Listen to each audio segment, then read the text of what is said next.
¿Cómo están? Buenas tardes. Mi nombre es Marco Estacio. Voy a estar con ustedes el día de hoy en este webinar de técnicas de instalación y despliegue aéreo y manipulación de fibra óptica. Es un honor para mí estar con ustedes esta tarde y espero que esta conversatorio pues sea de su completo expectativa y su completo agrado. Antes de comenzar, déjenme primero compartir mi presentación. Sí, tal vez puedan confirmarme por el chat si está presentándose, si están viendo la presentación.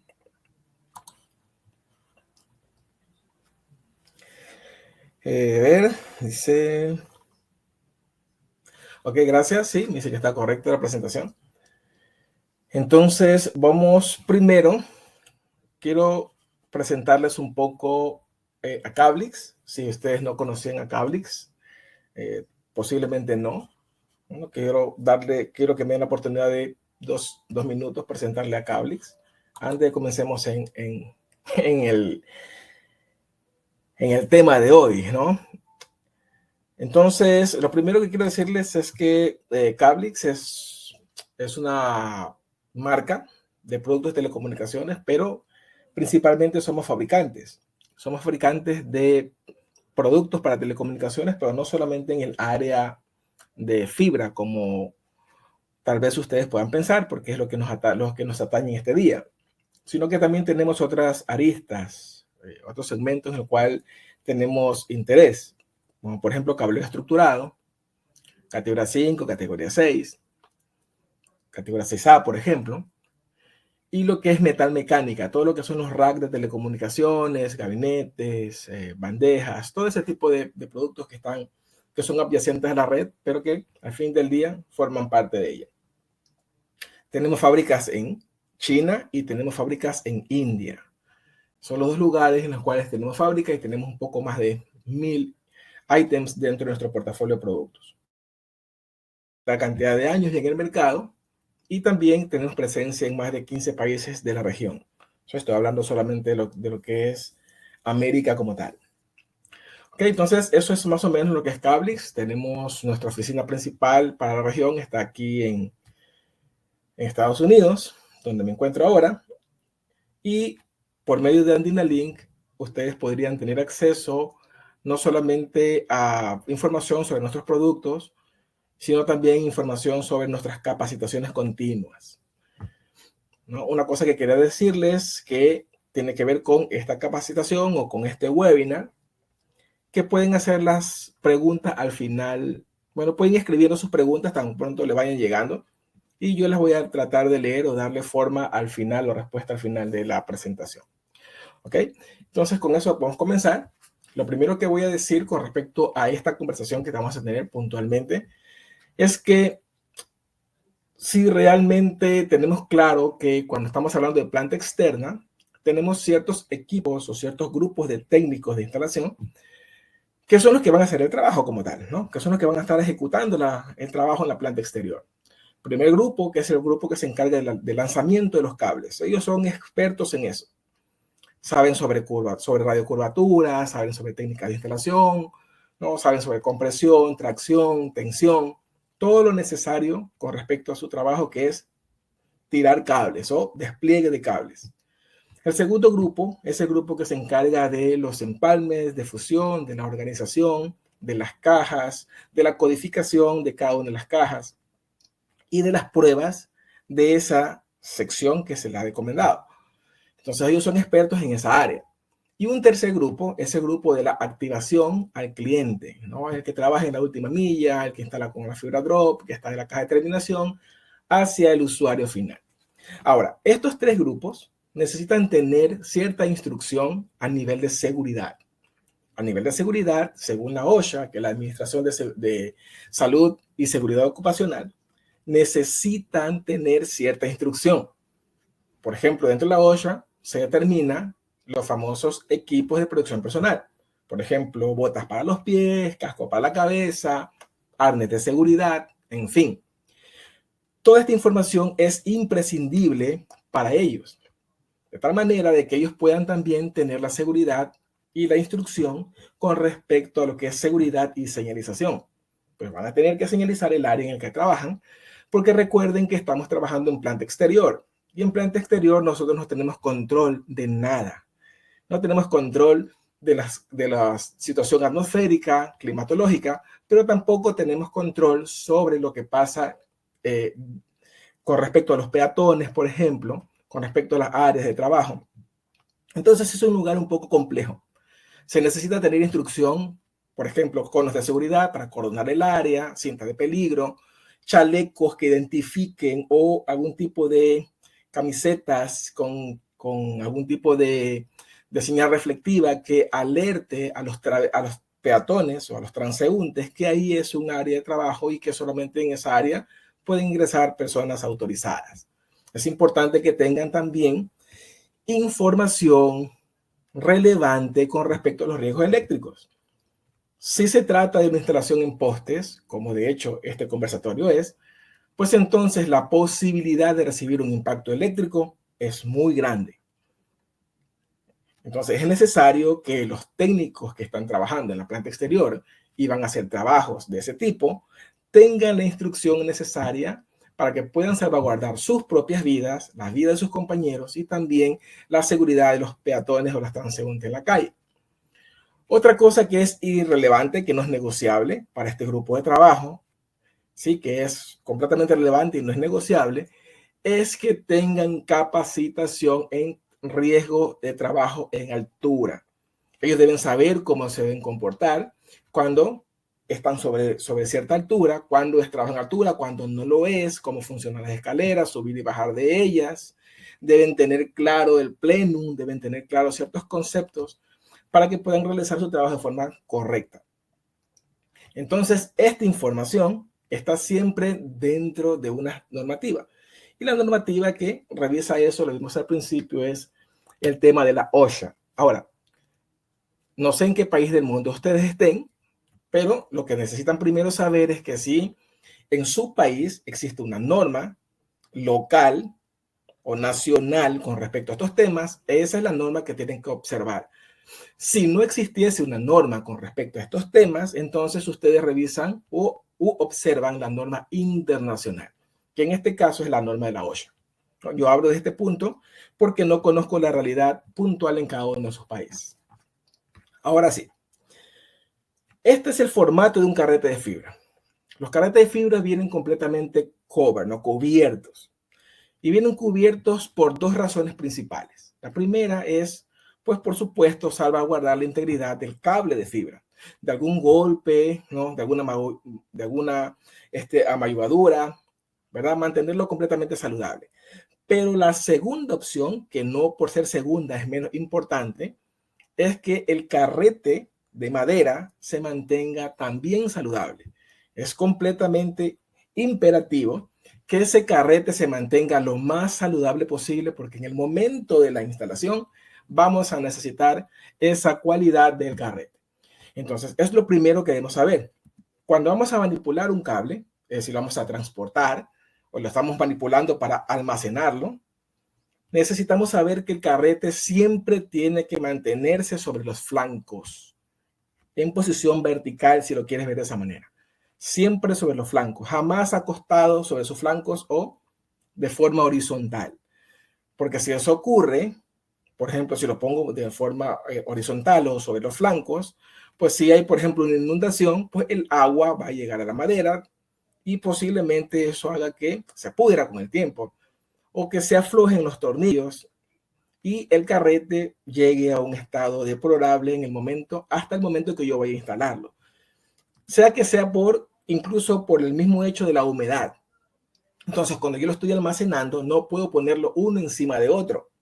Lo que voy a hacer es siempre mantenerlo en forma, en paralelo, ¿no? Un carrete al lado del otro y siempre sobre sus flancos. Es la forma correcta de cómo se debe manipular un rollo o un carrete, un reel de fibra óptica. Entonces, cuando nosotros compramos la fibra a nuestro mayorista local, o sea que lo compremos de fábrica directamente, antes de montarlo tenemos que hacer pruebas de preinstalación. Las pruebas de preinstalación son fundamentales para la salud del presupuesto de nuestro proyecto, porque el foco siempre tiene que ser rentable. Si yo instalo si yo monto, despliego o instalo un cierto tramo de fibra óptica y luego me doy cuenta que esa fibra tiene algún problema, va a ser muy complicado determinar dónde estuvo el problema. Si el problema fue desde la fabricación o si el problema se ocasionó por la instalación, por una mala práctica en la instalación. Entonces, lo primero que tenemos que hacer antes de montar es tomar un OTDR, ¿no? Y revisarlo, porque puede ser que ese cable, ese hilo de fibra, tenga una burbuja de aire, por ejemplo, o que tenga una partícula de polvo, o que tenga una microcurvatura o una macrocurvatura propia de posiblemente un exceso de confianza del fabricante en el control de la calidad. Entonces es importante revisar previamente lo que está ocurriendo con ese carrete antes de montar.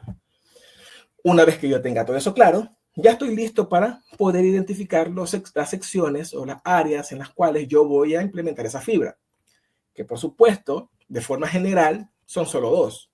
Hay dos ambientes de instalación en planta exterior que yo podría utilizar de forma general. El primero es el soterrado o el enterrado, y el segundo es el que va por postes o el aéreo. Vamos a concentrarnos solamente en este último en esta conversación. Y la norma en la cual se refiere con más exactitud a esta sección o a este ambiente de instalación está dentro de la TIA. ¿Por qué hablamos de la TIA y no hablamos de ISO, por ejemplo? Porque dentro de América, toda América, sin excepción, la norma que rige es la TIA. Así como en Europa, por ejemplo, rige otra norma, aquí en América o allá en América, en su país, también rige la TIA, si es que no hay una norma local. Entonces, dentro de la TIA 758 están todas las especificaciones para planta externa, instalación de planta exterior por postes específicamente. Si estuviésemos hablando de la especificación para instalación de planta exterior, pero soterrado, la norma es otra. Dentro de la TIA, pero la norma es otra, ¿ok? O sea, hay que tener claro eso, porque ahí es donde nosotros sacamos los conceptos que vamos a ver. Primero, si yo sé que mi ambiente de instalación es por postes o instalación aérea, ¿cuáles son las características principales o las especificaciones principales con respecto a la construcción del cable que debería tener esa fibra óptica que yo voy a montar? Pues lo primero, vamos a decir, que es que necesitamos que esa fibra sea dieléctrica. ¿Por qué necesitamos que la fibra sea dieléctrica? Porque si vamos a estar en postes, ya lo dijimos, la posibilidad de recibir un impacto eléctrico, ya sea que por el motivo que sea, por descuido, por omisión, ¿no? Por inobservancia, o simplemente por un accidente, las posibilidades de recibir un impacto eléctrico son muy altas. Entonces, si es que el cable es dieléctrico, es decir, un cable dieléctrico es un cable que no tiene ningún componente metálico dentro de su estructura. Y por obvias razones no es posible que sea un conductor eléctrico. Entonces estoy minimizando las posibilidades de los riesgos para la instalación. Y no solamente el riesgo de la instalación, porque una cosa es la instalación y también el riesgo en la operación también es mucho menor, ¿no? Entonces, por esa razón, una de las principales características que tiene que tener un cable para instalarse en planta exterior, en postes o en la parte aérea, tiene que ser un cable preferentemente dieléctrico. Otra de las características que también son importantes es que sea un cable autosoportado. Significa que soporta su propio peso y no necesita de nada adicional para que soporte el peso del cable. Entonces, como por ejemplo, hay una técnica que se llama la técnica del láser, ¿no? La técnica de coser. Necesita un cable fiador. En algunos países le llaman guaya, que es un cable que sostiene la fibra y yo literalmente la voy a coser con un alambre galvanizado de calibre 16, calibre 18, y literalmente voy a coser la fibra a ese cable fiador. Es una técnica muy utilizada en lugares donde tengo pasillos de viento, vientos que superan 60 kilómetros por hora de forma normal. Naturalmente, esos vientos ocurren, como por ejemplo en Puerto Rico, puede ser en cierto lugar de Guatemala, en Carolina del Norte, en la Patagonia, por ejemplo, donde el viento es muy fuerte. Pero en situaciones normales, donde yo tengo vientos que no van a estar más allá de 15 kilómetros por hora de forma normal, entonces yo podría utilizar una fibra que sea autosoportada, que soporte su propio peso y que esté especificada para un span en específico, ¿no? Valga la redundancia. Y ahí yo podría utilizar, por ejemplo, cables figura 8, que un cable figura 8 es un cable que tiene un alambre vulcanizado a la fibra, pegado a la fibra. Ahora, ese alambre o ese cable que está vulcanizado a la fibra puede ser metálico o no, ¿sí? Entonces, como puede ser metálico o no, si es metálico, es una fibra no dieléctrica. Pero si es no metálico, de cualquier otro elemento alternativo o componente alternativo, se convierte automáticamente en una figura 8, pero dieléctrica. En la clasificación también de las fibras autosoportadas están las fibras drop. Todas las fibras drop que ustedes conozcan para planta exterior, con mensajero interno o con mensajero externo, están dentro de la clasificación de las fibras autosoportadas. Y ya saben ustedes que pueden utilizar este artificio de solicitar una fibra que sea dieléctrica para esta clasificación también. Y luego tenemos las fibras que son ADSS, que son, por sus siglas en inglés, completamente dieléctricas, ¿no? O Dielectric Cell Support, es decir, completamente dieléctrica, autosoportada. Esas serían las opciones posibles que tenemos para elegir un cable en este ambiente de instalación particularmente. Ahora, la situación es que hay ciertas consideraciones. Esas consideraciones son importantes porque si no las tengo presentes podría cometer un error y ese error llevarme al fracaso de la instalación. Lo primero que tengo que observar y que tengo que considerar, ya no con respecto al cable solamente, sino también con respecto al espacio, al criterio que tengo con respecto al montaje, a la instalación, es el famoso span o vano en español. Necesitamos conocer cuál es el span interpostal. Vamos a suponer que yo tengo 4 postes. Entonces, en el del poste 1 al poste 2, yo tengo 80 metros. Del poste 2 al poste 3, tengo 70 metros. Y del poste 3 al poste 4, tengo 100 metros. Entonces, ¿cuál es el span interpostal? Pues el span interpostal es el mayor entre todos. Este es un ejercicio que debe hacerse de forma indiscriminada. Tienen que hacerlo en todo el recorrido de su instalación. De esa manera ustedes van a saber cuál es el span interpostal, que en este caso es 100 metros. Significa que la fibra óptica que ustedes van a instalar en ese criterio, en ese proyecto específico, va a ser una fibra que soporte, ¿no? Una fibra que soporte ser instalada en un span de 100 metros. Las fibras se pueden fabricar, las fibras autosoportadas se podrían fabricar hasta span de 1500 metros sin problemas. Yo sé que no es común ver un poste distanciado de otro poste a esa longitud. No es común, pero hay momentos en los cuales sea necesario. Por ejemplo, si quiero pasar un río, entonces es necesario en ese momento poner una fibra que tenga un span mucho mayor. Y las consideraciones son distintas, por supuesto, porque nosotros en ocasiones pensamos o suponemos que el span es parte del cable. Y ahora muchas personas que están escuchándome aquí están pensando y decir, bueno, yo compro fibra con span 80. Yo he comprado fibra con span 100 o con span 120. La realidad es que la fibra no tiene el span. Porque el span no es parte de la fibra. Es decir, el span no es un parámetro de la fibra. El span es un parámetro del espacio o es un parámetro de la instalación a per se, pero no de la fibra.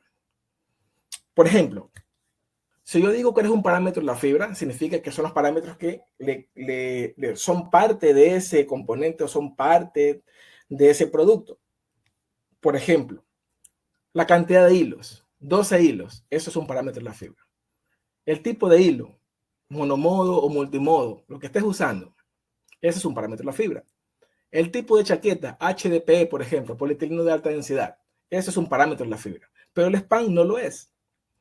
Entonces, eso que estoy diciendo ahora, a muchos les genera un problema, ¿verdad? Les genera una confusión, como que algo no está bien, porque la realidad es que dentro de las especificaciones técnicas de las fibras está el span. Cuando tú ves el datasheet de una fibra, te vas a dar cuenta que ahí dice span 80, span 120, aunque está mal técnicamente, es decir, es un error técnicamente decir que una fibra tiene el span, no está del todo mal considerar el span en una fibra, porque lo que está ocurriendo y lo que está diciendo ese datasheet es que esa fibra está capacitada, es decir, primero diseñada y probada para ser instalada en un span específico. Eso es lo que está diciendo esa especificación técnica. Otra cosa que también genera mucho problema, mucha confusión, es cuando vemos que tenemos fibras del mismo fabricante o de diferentes fabricantes, pero que tienen la misma especificación técnica. Exactamente la misma especificación técnica, pero cuando revisamos el span es diferente. ¿Cómo puede ser posible que una fibra que tenga la misma especificación técnica, un fabricante dice que es 80 metros de span y el otro fabricante dice que es 100 metros de span? Pero esas cosas suceden. Y otra cosa que también es muy común y genera confusión es cuando tenemos especificaciones mayores. Por ejemplo, tengo una fibra del fabricante A con una especificación mayor que la fibra del fabricante B. Pero cuando reviso el span, me doy cuenta que la fibra del fabricante B especifica un span superior. Por ejemplo, el fabricante A, que tiene mayor especificación, dice que el span es 100. Y el fabricante B, que dice que su especificación es menor, dice que su span es 120. Eso genera mucho problema. Y genera mucho problema porque los conceptos no están claros. Si nosotros entendemos que el span no es un parámetro de la fibra, sino que es un parámetro de la instalación, podemos entender por qué razón los fabricantes hacen esto que les digo, que ponen el span dependiendo de las condiciones de esfuerzo que ellos han programado, que ellos han calculado para esa fibra. Entonces, ¿cuáles son esos parámetros o esos esfuerzos que pueden hacer que un span se comporte diferente en una fibra u otra? Hay un organismo rector que es el Código Nacional de Seguridad Eléctrica en los Estados Unidos. Sus siglas es NECE, NESC, ¿sí? Esas son las siglas, que identifican o clasifican los span o clasifican los criterios de esfuerzo en el span de una fibra. Sirven para clasificar la fibra, sirven para poder elegir una fibra de una forma más correcta. Y usualmente es lo que el IEC, ¿no? El IEC, que es el organismo que se encarga de generar las pruebas paso a paso, escoge o toma como experiencia para poder determinar cuáles son los tipos más recomendables dentro de la industria, ¿sí? Para poder determinar un span de una fibra. Y las clasificaciones son sencillas. Son, por ejemplo, una especificación pesada y estamos hablando de span de 45 metros. Hay una clasificación mediana, que el span es 80 metros, y hay una clasificación ligera, que su span es de 135 metros. Hay otras clasificaciones que no vamos a tocar ahora porque son un poco más complejas de determinar, pero de forma general es así como la industria clasifica sus fibras: neck light, neck medium o neck heavy. Esos neck pesados, medianos o ligeros es como los clasifican. Y tú, viendo esas especificaciones, podrías saber cuál es el span para el cual esa fibra ha sido determinada. Ahora, ¿cuáles son esos esfuerzos que decía hace un momento para identificar el span en una fibra autosoportada? Bueno, lo primero es el peso. Luego tenemos la presión del viento. Luego tenemos la formación de hielo. Y después tenemos la topología del terreno. Todas son importantes, porque si la fibra pesa más, entonces voy a tener que resolver el tema de la distancia entre los postes. Es decir, el span está directamente relacionado con el peso de la fibra. Si es que hay demasiado viento, es decir, la fibra comienza a moverse como un péndulo, pues yo voy a tener problemas de atenuación y también voy a tener problemas de deformación de la fibra, lo que llamamos punto de elongación, por la situación del viento. Si se genera hielo, usualmente los polímeros se contraen. Y si se contraen y pesa más por el hielo, voy a tener también un problema de deformación de la fibra. Y por último, el tema de la topología del terreno, es decir, la base de un poste está desnivelado con la base del siguiente poste en 2 metros, en 3 metros, en 4 metros. Eso quiere decir que los cálculos de tensión se deben hacer distintos. Entonces, todos estos parámetros son parte de una instalación en planta exterior y no los podemos controlar. ¿Ok? Entonces, ¿cómo la industria calcula el span? Sí, aquí estaba un poco desconcentrándome porque hay alguien que dice que no tiene audio, pero creo que es solamente un tema de esta persona porque los demás creo que sí tienen audio. Entonces dice, ¿cómo la industria calcula el span? ¿Cómo se calcula el span? Hay 2 formas de calcular el span. Es decir, esto es más bien basándote para elegir un cable. ¿Sí? ¿Cómo eliges un cable para un span específico? ¿Sí? Eso es lo que quiere decir. ¿Cómo yo elijo un cable para un span el cual yo quiera montar? Entonces, la primera forma es relacionándome o aproximándome lo más posible a una parábola. Eso lo vimos en, no sé, 4º, 5º año de colegio, cuando veíamos cálculo 1 y física tal vez. Entonces, las variables son mucho más sencillas de interpretar y de comprender. Y aquí, las variables que interfieren son, por ejemplo, la tensión del cable, la carga resultante del peso y del viento, el vano como tal, ¿verdad? Lo voy a probar o lo quiero para un vano específico. La flecha que no hemos visto ahora, pero es muy importante. Y también la topología, es decir, la diferencia que hay entre los postes, la topología del terreno. Estas serían las variables que se tendrían que calcular para poder saber cuál es la fibra que voy a escoger con respecto al span, ¿verdad? Para la aproximación a una parábola. La que la industria utiliza por defecto, porque es la que utiliza la IEC, ¿no? Este organismo que les digo que es el que se encarga de probar y de diseñar todos los procedimientos de prueba de los cables y los equipos de telecomunicaciones, es el que aproxima a una catenaria, es el que se aproxima a una catenaria. Una catenaria es el evento real que está ocurriendo cuando ustedes pasan un cable entre 2 postes y genera ese seno, ¿verdad? Eso como una barriguita. Esa es una catenaria. Entonces, ¿cómo se calcula una catenaria? Es basándose en ese principio que se toman estas variables. Ahora, yo, por ejemplo, les voy a poner aquí, ¿no? Les voy a poner esto como ejemplo. Yo tengo, la primera variable es el diámetro del cable. Esta especificación está dentro de su datasheet. Vamos a suponer que sean 10 milímetros de diámetro del cable. El peso del cable por kilómetros va a ser 85 kilogramos por kilómetro. El vano o el span que yo voy a usar va a ser en este caso para 120 metros. Y la flecha, no hemos dicho todavía qué se trata, lo vamos a ver en un momento, va a ser el 2%.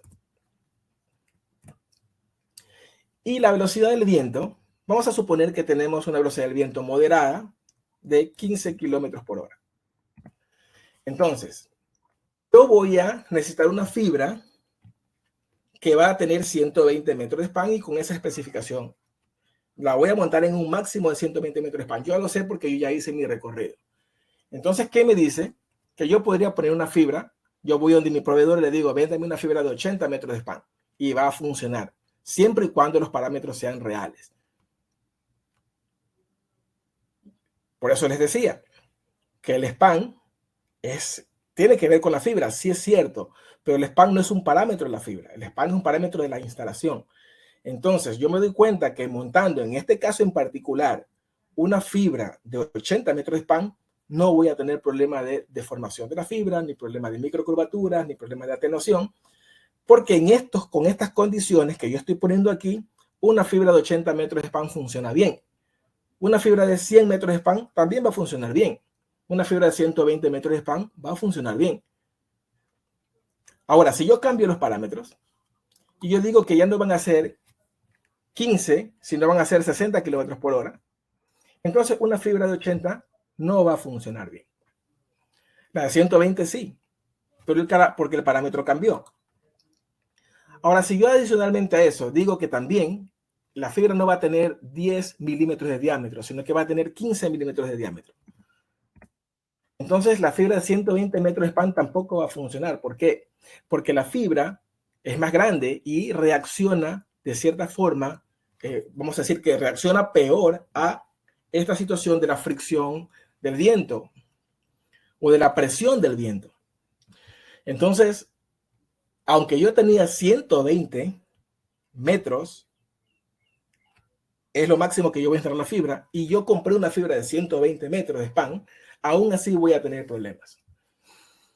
Entonces, no sé si entienden a dónde quiero llegar. Lo que quiero llegar es decirle que, si bien es cierto, las fibras están probadas en el laboratorio con ciertas especificaciones puntuales para cumplir un criterio, y ese criterio va a ser 80 metros de span, 100 metros de span, 120 metros de span, no significa que esa fibra tiene ese span. Lo que significa que esa fibra está capacitada para instalarse en ese span, pero con esas especificaciones puntuales que están en la memoria técnica. Tienen que revisar ustedes ahí, en la memoria técnica, cuánto de viento soporta, cuál es la tensión máxima, cuál es el diámetro, y ahí entonces ustedes van a estar completamente seguros de que esa fibra que están comprando va a funcionar para ese ambiente de instalación en particular, ¿ok? Entonces, eso es lo que quiere decir cuando digo que se aproxima a una cosa o se aproxima a la otra. Ahora, recuerden ustedes que cuando están haciendo una instalación, ya hablando ya de la instalación como tal, los puntos de instalación, los amarres de instalación están solamente en 2 puntos. La técnica de instalación dice que yo tengo un herraje de anclaje en el primer poste, un herraje de suspensión en el segundo poste, un herraje de suspensión en el tercer poste, y hasta el cuarto poste es cuando yo recién voy a tener un herraje de retención. Es decir, los anclajes van a estar solamente ahí. Por obvias razones, yo lo que estoy teniendo es un punto de tensión para 300 metros, en este caso. Entonces, nos damos cuenta que la tensión no está en 100 metros del span que, entre comillas, tenemos en este caso, sino que la tensión se encuentra en 300 metros. Entonces, hay que tener mucho cuidado con eso, porque de eso depende esto que vamos a ver aquí, que es la famosa flecha. Todos sabemos que existe, todos la podemos ver, pero no todos tenemos conciencia de que es un factor fundamental para el despliegue. Por ejemplo, la norma general dice que no debe ser superior al 3% ni inferior al 1%. Es decir, de entre 1 y 3% es lo que debería ser de forma general. Van a haber excepciones, por supuesto que van a haber excepciones, pero esas excepciones están basadas en el criterio del instalador. Ahora, ¿qué es la flecha? La flecha es el punto más álgido, más bajo de la catenaria. Vamos a suponer que la fibra hubiese estado instalada paralela, ¿verdad? Paralela, pero en este caso completamente recta, perpendicular a los postes. Entonces yo tendría una distancia entre el punto más bajo y esa imaginaria que se encuentra sobre la fibra en este momento. Ese es un valor que siempre se calcula y se lo calcula en porcentajes. Por ejemplo, si yo tuviese, ¿no?, 2 postes A y B y tengo 100 metros de distancia, yo voy a lanzar una paralela para poder tenerla como relación. Y luego, pues, hago el lanzamiento de la fibra en esta demostración. Y me doy cuenta que entre el punto más álgido, más bajo de la catenaria y la paralela, pues tengo 1.5 metros. Si yo lo llevo a porcentaje, eso es 1.5%. ¿Estoy dentro de la norma? Sí, porque me dice la norma de forma general que no debe ser más de 1%, pero no debe ser menos de 1% ni más de 3%. ¿Ok? Entonces, si yo tuviese, por ejemplo, este caso, en este caso tengo 4%, estoy fuera de la norma. ¿Qué es lo que va a ocurrir aquí? Tal vez no tenga problemas de atenuación. Tal vez lo que voy a tener es problemas, ciertos problemas con respecto a qué tan baja queda esa fibra, ¿no? Y si pasa, por ejemplo, un camión, pues puede derrumbarla. Y podría ser, tal vez, si la fibra fuera elíptica, no fuera completamente redonda, podría tener ahí un problema por vibraciones. Podría ser. Es muy complicado hoy por hoy que ocurra, porque la tecnología ha avanzado, pero hay un pequeño brecha para que eso suceda. Entonces, pero lo peor de los casos, en este caso posible, o sea, lo peor que podría pasar es que pase un camión, un carro alto y se vaya llevando la fibra. Y en este caso, que estoy por debajo del 1%, entonces yo sí voy a tener problemas de elongación de la fibra por puntos de tensión y puedo tener una microcurvatura o una macrocurvatura y posiblemente un enlace atenuado por esa situación. Entonces, el siguiente paso es revisar el tema de las tensiones, que creo que es lo más importante. O sea, cuando nosotros estamos revisando una instalación nos preocupamos mucho por el span y sí es importante preocuparse por el span, pero no es lo más importante. Lo más importante considero yo que es realmente la tensión máxima permitida o el MET, que así también como se lo reconoce. Que el MET tiene dos condiciones. La primera condición es que sea en función de la instalación, en el momento de la instalación, y la segunda en el momento de la producción. Cuando está en producción, cuando ya está instalado. Entonces tengo dos condiciones. La primera que es tracción en la instalación y la segunda que es tensión nominal. Debo considerar eso porque ese sí va a ser un problema serio para mi instalación. Y esa información, ¿dónde la encuentro? Pues la encuentro en la memoria técnica de la fibra. Ahí me va a decir cuánto es lo que soporta máximo de tracción y cuánto es lo que soporta máximo de tensión de operación.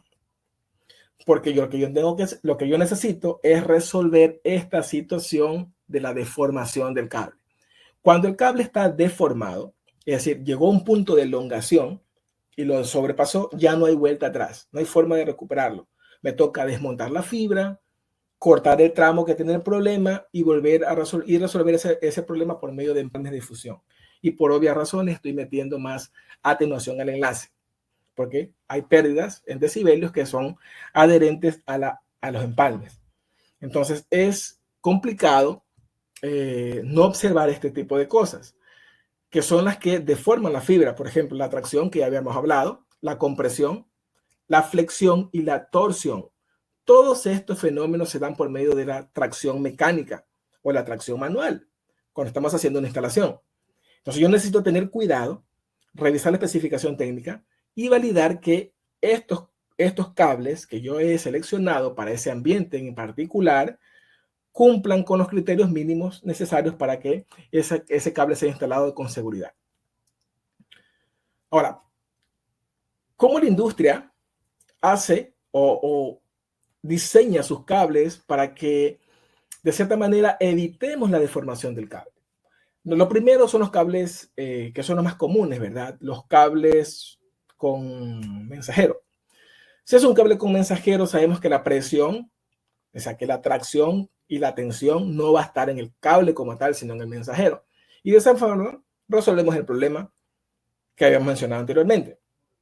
Entonces, en este caso, podemos tener nosotros, por ejemplo, un cable con mensajero que sea con mensajero y metálico a su mismo tiempo, o sea, armado. Y no necesitaría tener nada más que las fibras como tal, la chaqueta y tal vez algún tipo de componente que lo haga impermeable, ¿no? Para hacer el tema del waterproof, ¿verdad? Hacerlo impermeable para la penetración de humedad. Y eso en el caso de una fibra autosoportada, no dieléctrica, ¿verdad? Pero si es una fibra autosoportada, pero es dieléctrica, ¿sí? Como una fibra DSS, por ejemplo, o una fibra ASU, por ejemplo, entonces las condiciones cambian. Lo que la industria hace es fortalecer el diseño de la ingeniería, cómo está fabricado. Y para eso utiliza unos componentes internos que van a dar cierta robustez a ese componente o a esa fibra, que son principalmente el FRP que es el alma central, el elemento de fuerza que está en el centro, se llama FRP porque es fibra de vidrio recubierta de plástico, de polímero. Y eso es la columna vertebral de la fibra. La fibra se soporta sobre esa columna vertebral. Pero adicionalmente a eso, tenemos la aramida. La aramida, que es un sintético, ¿verdad? Una fibra sintética que deriva de los textiles, que se ha comprobado que está entre 3 y 5 veces más fuerte o más óptima que el acero con respecto a la tracción. Pero no solamente me va a ayudar para la tracción. O sea, en el momento de esa tracción, la fibra se está haciendo la instalación en ese momento, sino también me va a ayudar para la tensión. La diferencia entre tracción y tensión es lo que yo estoy ejecutando en ese momento. Eso es tracción. Y una vez que yo ya he amarrado las fibras y he puesto los herrajes, la fibra va a tener una tensión nominal. Y esa tensión nominal está influenciada por todos los aspectos climatológicos, como el viento, como el hielo, la nieve, como el agua, como la vibración, por ejemplo, de los camiones que pasan. Está influenciada directamente la tensión nominal. Entonces, el Kevlar, vamos a decirle mejor aramida, porque no es lo mismo Kevlar que aramida. Por ponerles un ejemplo, ¿no? Todos los Kevlars o todo el Kevlar es aramida, pero no todas las aramidas son Kevlar, porque Kevlar es una marca. Kevlar es una marca que hace aramida de altísima calidad, entonces se la clasifica aparte. Es un poco más costoso, por supuesto. Para darles un ejemplo, en la fabricación de fibra óptica, de toda la fibra completa, hilos, plásticos, elementos interiores, el tema de la impermeabilidad del agua, toda la fibra, el 40% del costo de esa fabricación, de esa fibra, es la aramida. El 40% en el mejor de los casos. Cuando es Kevlar, puede ser hasta el 60% o 70% del costo de la fabricación del fibra. O sea, ya se dan cuenta que este componente es sumamente importante. Estoy hablando de la aramida. Porque la aramida es la que ayuda a que se distribuya la tensión, se distribuya la tracción en todo el cable. Entonces, es muy importante que un cable autosoportado tenga aramida. Ahora, también la aramida puede ser el primer filtro o la primera ayuda que tiene un cable como cobertura, como armadura. Hay roedores pequeños que una vez que llegan al Kevlar no lo pueden terminar de morder y paran, ¿no? Roedores pequeños. Sabemos bien que los roedores más grandes, como las ardillas o un tipo de roedor más grande, no importa lo que le pongan, así sea titanio, se lo va a comer igual.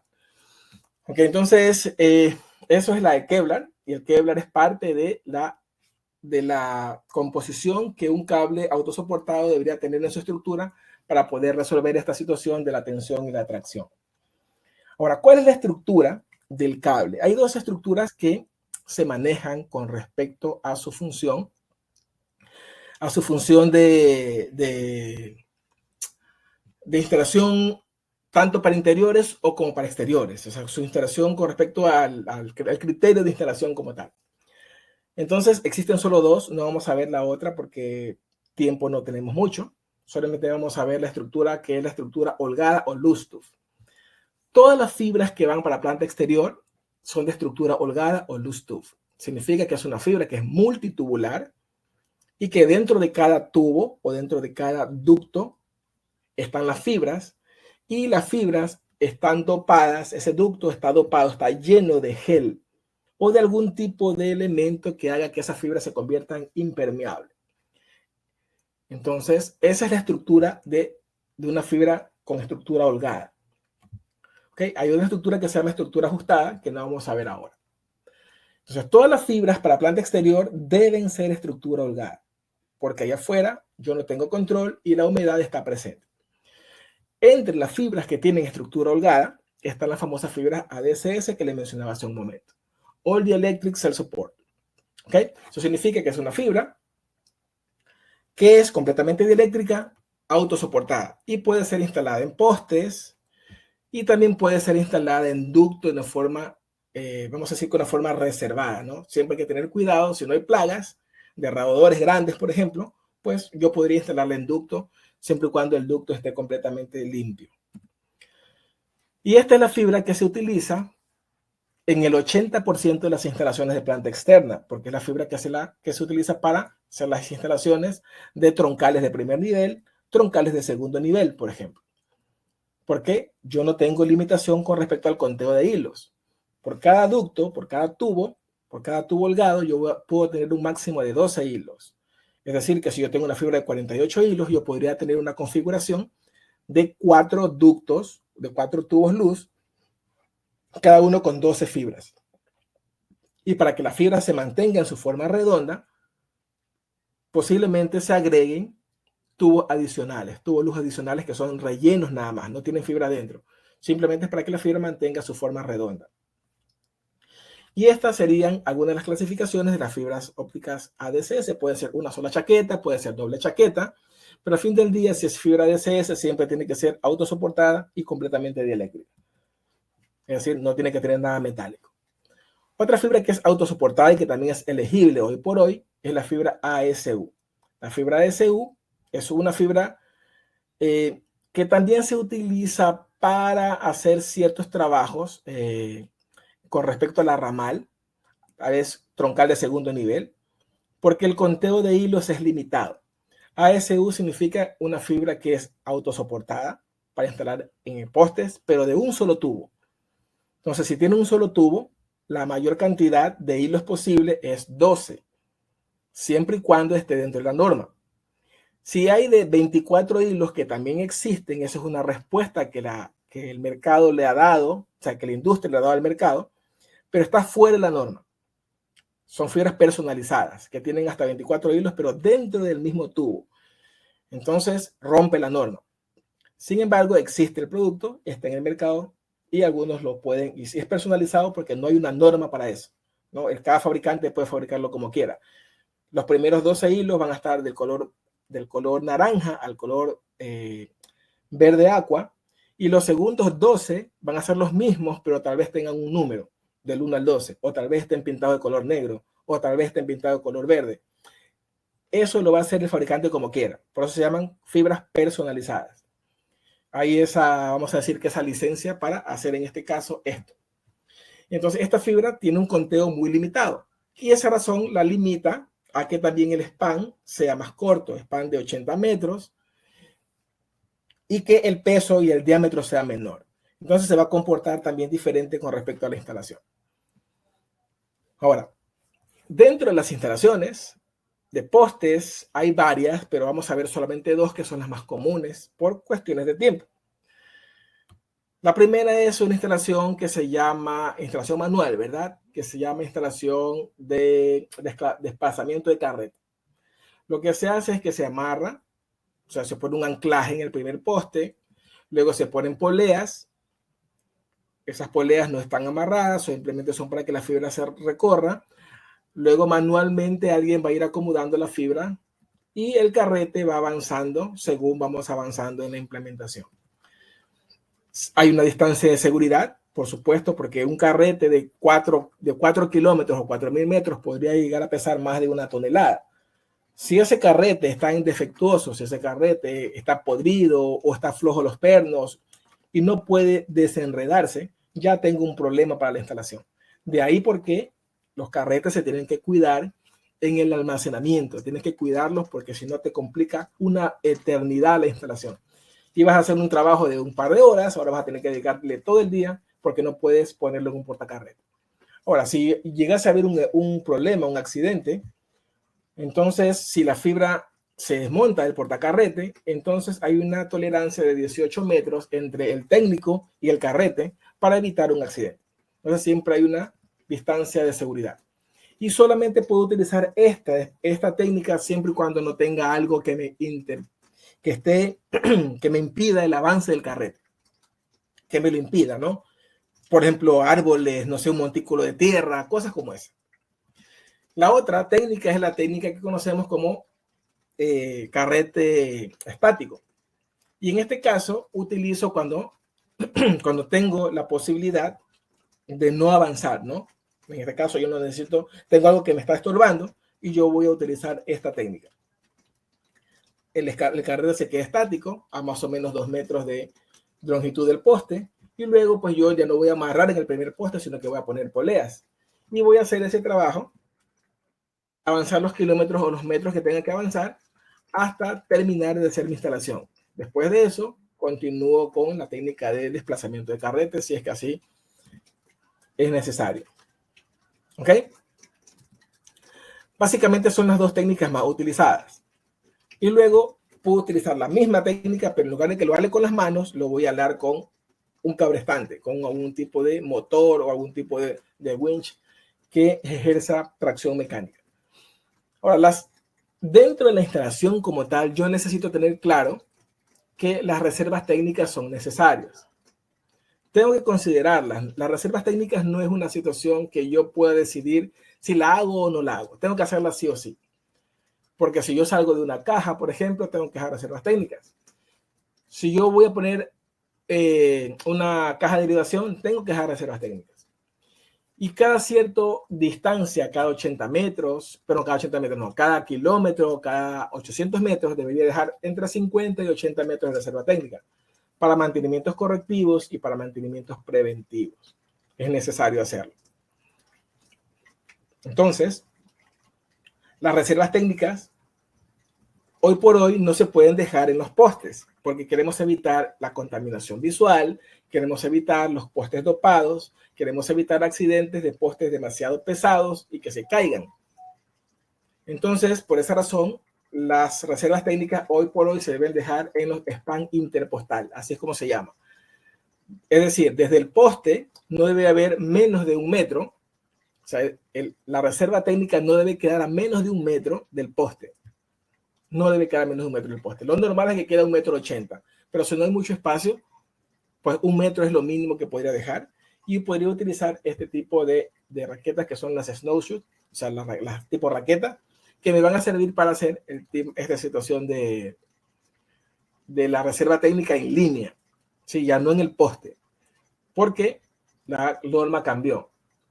Otra cosa que es interesante en el momento de la instalación, si por ejemplo no tengo otra opción que poner una fibra que no sea dieléctrica, es una fibra que tenga un tipo de componente metálico, necesito unir o llamar un paso más a la instalación, y en este caso estamos hablando del 607 de la TIA, unión equipotencial y puesta a tierra, para poder drenar cualquier tipo de corriente parásita que pueda llegar por medio de la fibra hacia un domicilio o hacia un equipo activo. Entonces, las técnicas que yo voy a utilizar para amarrar esa fibra, una vez que ya tengo claro qué voy a hacer, van a ser dos: la técnica de retención y la técnica de suspensión. Dentro de la técnica de retención, yo voy a poder ejercer tracción mecánica. Y yo tengo la abrazadera, y tengo los herrajes tipo A o tipo D, y tengo los tensores. Siempre ese es el kit que voy a utilizar para un herraje de retención. Y si fuese suspensión, en este caso, no estoy hablando de un lugar donde yo pueda ejercer tracción mecánica. Aquí no puedo hacerlo. La fibra debe quedar completamente desestresada. No se puede hacer tracción mecánica aquí. Y lo que se tiene que hacer es dejar que la fibra comience a tener un cierto juego, que se pueda mover de forma libre en este tipo de herraje. En este caso también tengo yo herrajes y la abrazadera, por supuesto, y el herraje como tal, que puede ser tipo A, perdón, puede ser tipo B o tipo J. Como les dije hace un momento, la técnica de instalación de herrajes es sencilla. Ustedes van a repetir este proceso varias veces. Toman juegos de 4 postes: primer poste retención, segundo poste suspensión, tercero suspensión y cuarto retención, y repiten este proceso los kilómetros que sean necesarios hasta terminar su despliegue. Pero hay una excepción. Esa excepción es que si yo tengo, por ejemplo, un desvío izquierda, derecha, arriba, abajo, norte, sur, este, oeste, de 10 grados en la trayectoria de la fibra, yo necesito poner 2 herrajes de retención juntos. Retención 1 y retención 2. Por ejemplo, cuando yo estoy subiendo una pendiente o bajando una pendiente, girando hacia la izquierda o hacia la derecha en un despliegue. ¿Ok? Entonces, esa es la única retención que deberían tener. Y ya casi por terminar, tenemos la parte de la última milla. Y en la última milla interfieren otros componentes, ¿no? El pensamiento es distinto. Estamos hablando nosotros de la fibra drop como tal. La fibra drop, como su nombre mismo lo dice, es una fibra que es para la llegada o para la acometida, como decimos nosotros en español. Entonces, una fibra drop podría tener varias presentaciones o varios formatos. Podría ser plana, redonda, ovalada, podría ser paraducto, podría ser armada, pero al fin del día debe cumplir con esa condición de ser una fibra para la acometida. Entonces, eso significa que es una fibra que es especializada. Tiene un porcentaje que se instala en la planta exterior y tiene otro porcentaje que se instala en la parte interior, porque es la que va a hacer contacto con el equipo activo que está dentro de la oficina o dentro del hogar al cual vas a dar servicio. Entonces, desde ese punto de vista, tiene que ser compatible con la vida. La chaqueta, por ejemplo, podría ser LSZH, significa lento smoke, cero halógenos. No tiene cromo, no tiene bromo, no tiene yodo, no tiene cloruro. Ninguno de estos halógenos que a fin del día los polímeros lo necesitan para hacerlos más flexibles, más robustos.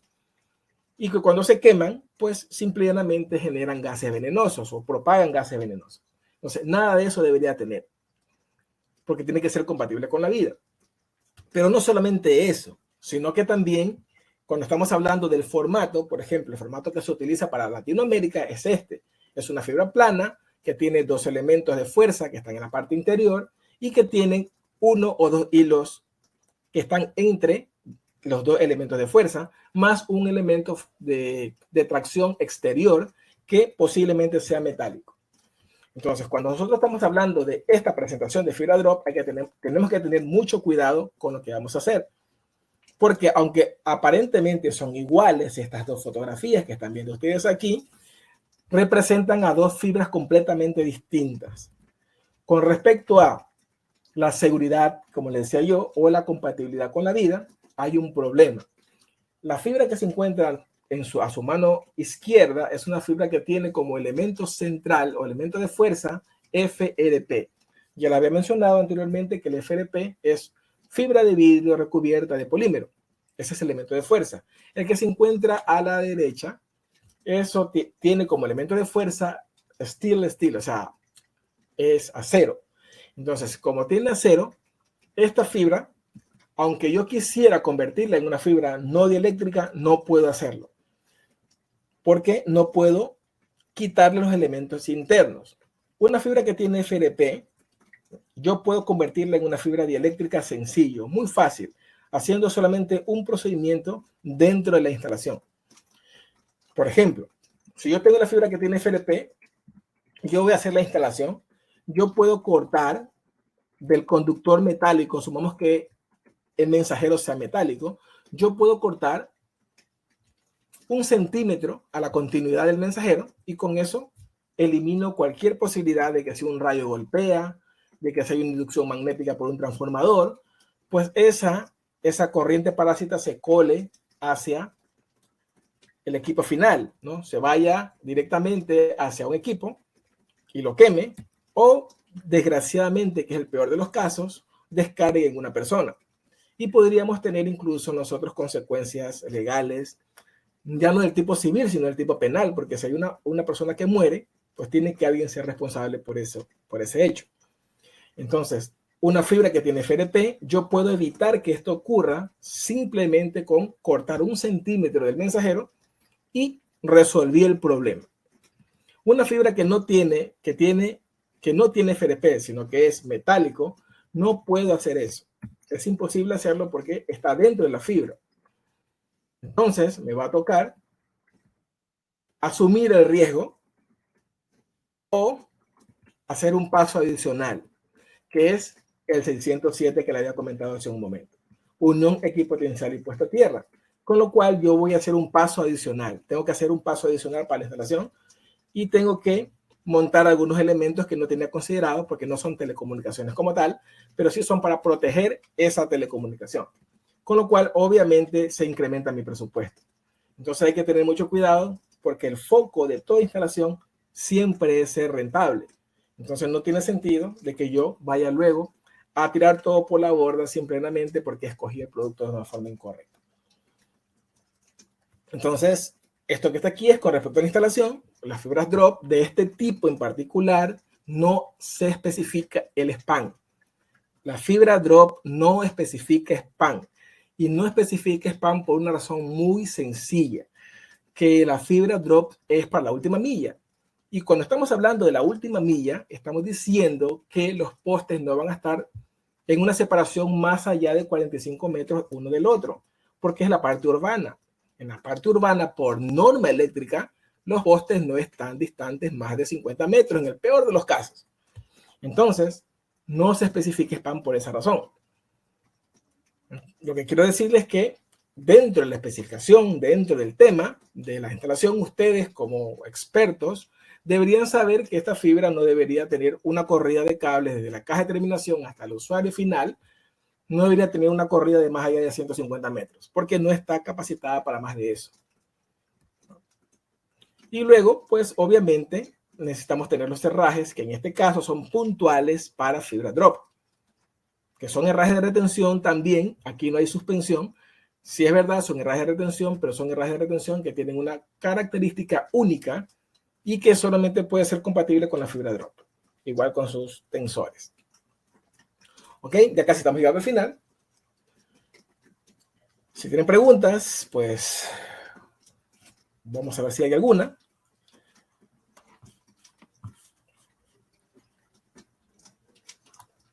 Dice por aquí, a ver.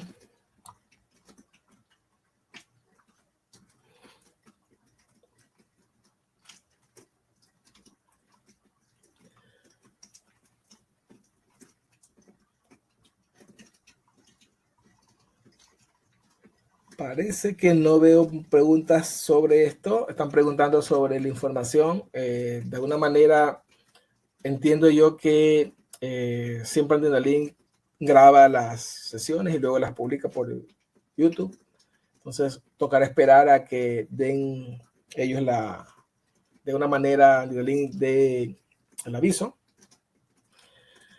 Déjenme ver. Yo soy un poco malo para esto. Creo que es de arriba.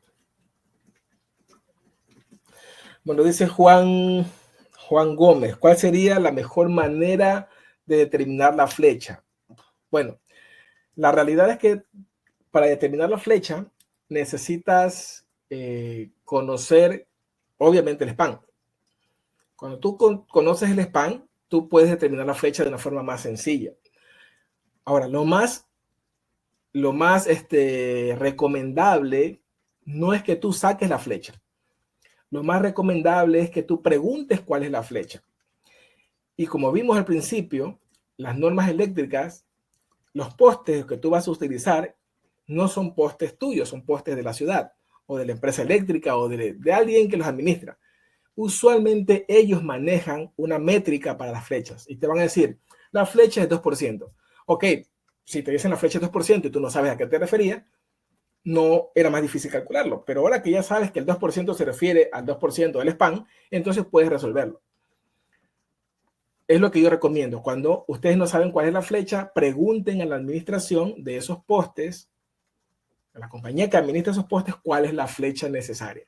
Si no les dicen, entonces ustedes váyanse a lo que la norma indica, entre el 1 y el 3%. ¿Ok?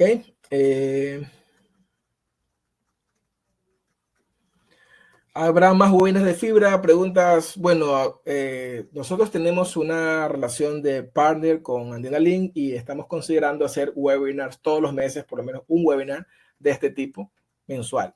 Entonces tendrán que estar atentos y que cuando publiquen los webinars, pues ustedes podrían asistir.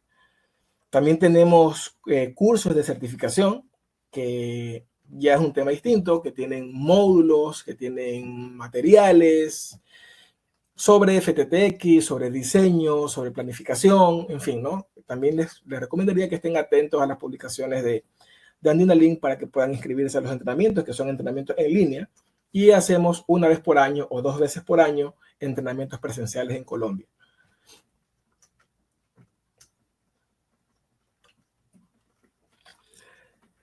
La consideración...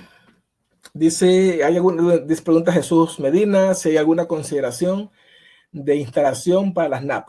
Bueno, claro, consideración muchas, pero puntualmente, si estamos hablando de la instalación en postes, deberían instalarse una caja NAP separada de la otra a no más de 300 metros, por norma. O sea, yo pongo una caja NAP aquí y después de eso, 300 metros poner la otra.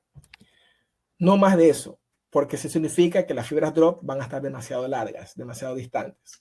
Hay excepciones a la regla, por supuesto, ¿no? Cuando yo estoy en una zona rural donde, bueno, en una zona rural, tengo poquísimas casas que servir, poquísimos hogares potenciales que servir. Entonces, en ese caso, pues las cajas NAP van a estar más distantes. Y yo voy a tener que utilizar otro medio de comunicación, tal vez no la fibra drop clásica, sino una fibra que sea un poco más robusta, que permita que los mantenimientos correctivos no se presenten. Porque si yo pongo una fibra drop cualquiera, lo más seguro es que voy a tener problemas con los mantenimientos correctivos. Va a tener mucha gente yendo a resolver problemas y todo el dinero que estoy ganando, pues se va a ir ahí. Y como les digo, el foco es ser rentable. Eso de la fibra Rainbow, que pregunta Andrés, es una fibra que se utiliza en sistemas un poco más, sistemas un poco más grandes, para troncales que yo tenga fibras de 288 hilos, 252 hilos, 552 hilos sería, ¿no? Que tenga fibras grandes, y entonces fibras que necesito que tenga espacio pequeño, fibras ligeras, pero que tenga un conteo de hilos muy grande. En ese caso sí, y tengo que saber dónde la voy a instalar, porque si yo la voy a poner en ducto, debe tener cierta especificación, si la voy a poner en poste, cierta especificación. Pero al fin del día, el modelo de Rainbow es una fibra que va a estar como que fuesen los buffers de las computadoras, los discos duros de las computadoras antiguas, ¿no? De ese tipo, donde las fibras van a estar siempre dentro de un buffer, pero van a estar todas juntas una encima de la otra.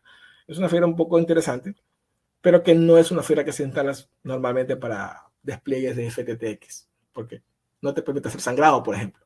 ¿Cómo no puedes hacer un sangrado de fibra? Eso es para hacer básicamente entre nodos. Sí, yo creo que esa pregunta la respondí. El interés, vamos a tener, como pregunta Joel, vamos a tener secuencialmente, mes a mes, por lo menos un webinar por mes. O 2 webinars por mes. Es lo que sé. Creo que el 20 de este mes hay otro webinar. Estén atentos a la publicación va a ser un tema distinto, por supuesto, pero relacionado todo con FTTH. Jesús pregunta cursos de empalmes. Los cursos que hacemos todos los cursos tienen que ver con eso, con empalmes, con reparaciones, con fallas, todos los cursos, tanto el teórico como el práctico. La diferencia es que el TEC 300i es en línea, como ahora, entonces no van a poder hacer laboratorio. Y tenemos el TEC 300H, que es en físico. Eso se hizo en marzo de este año en Colombia. Lo hicimos en marzo. Y posiblemente, depende de cómo coordinemos con Andina Link, podemos hacerlo para ya terminar el año, entre noviembre y diciembre de este año. No es seguro, pero podemos planificarlo si es que hay interés de ustedes. Ustedes pueden escribir a Andina Link, necesitamos un curso de este tipo, y dependiendo de la cantidad de interesados, podemos nosotros coordinar para que si hacemos un curso en Ecuador, o un curso en Venezuela, o en Perú, que tenemos mayoristas ahí, pues aprovechamos y asistimos también en Colombia. No entiendo bien, a Henry está hizo 2 preguntas que están por separado. El cable para drop se muestra, es para cobre. Puedes usarlo para cobre, pero realmente lo que vieron ustedes ahí son específicamente para fibra óptica. Pero como el cobre es ligero, entonces hay unos que osadamente lo usan también para cobre. Pero realmente la aplicación de esos herrajes era netamente fibra. No sé qué tensor, el tensor de 8, el de 8, el que estaba ahí. Bueno, realmente ese tensor que también le llaman S8, también figura S, ese tensor es para el mensajero, la fibra. Está diseñado para fibra, y para fibra drop porque es solamente para el mensajero. Hay una forma específica de poner ese tensor. Es bastante interesante. Pero claro, como digo, pueden utilizarlo en fibra, en cable UTP también, por supuesto, pero la aplicación es para fibra. Bueno, para mí son las 7:12, creo que ustedes tienen una hora menos. Entonces, si es que no hay más preguntas, podemos despedirnos y yo les agradezco por su tiempo, les agradezco por estar acompañándonos en este conversatorio y espero poderlos tener en una segunda oportunidad.